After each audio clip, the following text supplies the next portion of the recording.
በሶማሌ ክልል ሲቲ ዞን ሸንሌ ወረዳ በደረሰ የባቡር አደጋ እስካሁን ባለው መረጃ 12 ሰዎች መሞታቸውን የድሬዳዋ ከተማ ኮሙኒኬሽን ቢሮ ለቲክቫ ኢትዮጵያ ገልጿል። የሸንሌ ወረዳ አስተዳደር በበኩሉ የሟቾቹ ቁጥር 14 ነው ያለ ሲሆን ከ28 የሚልቁ ደግሞ ከባድና ቀላል የአካል ጉዳት እንደደረሰባቸው አስታውቋል። ወረዳው አደጋው የደረሰው ከደወሌ መነሻውን አድርጎ ወደ ድሬዳዋ በመጓዝ ላይ የነበረ የድሬዳዋ ደወሌ ምድር ባቡር ድርጅት የህዝብ ማመላለሻ ባቡር ትላንትና ሌሊት 8 ሰዓት አካባቢ በሶማሌ ክልል ሸንሌ ወረዳ አካባቢ አነስተኛ ዳገታማ ስፍራ ላይ የኋለኛው ፍርጎ ተነጥሎ ወደ ኋላ በመመለሱ ለጥገና ከቆመ ሌላ ባቡር ጋር በመጋጨቱ ነው ብሏል። ለቲክቫ ኢትዮጵያ ቃላቸውን የሰጡት አንድ የድሬዳዋ ከተማ ኮሙኒኬሽን አካል አደጋው ደርሷል፣ እስካሁን ባለው መረጃ ወደ 12 የሚጠጉ ሰዎች ሞተዋል፣ ከባድና ቀላል አካል ጉዳትም ደርሷል ብለዋል።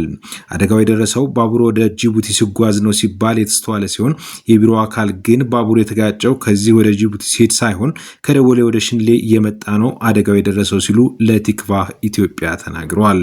አደጋው የደረሰበት ትክክለኛ ቦታ ሸንሌ ነው። ባቡሩ ከደወሌ ወደ ሸንሌ ከዛ ወደ ድሬዳዋ ነው የሚገባው ሲሉም አክለው አስረድተዋል።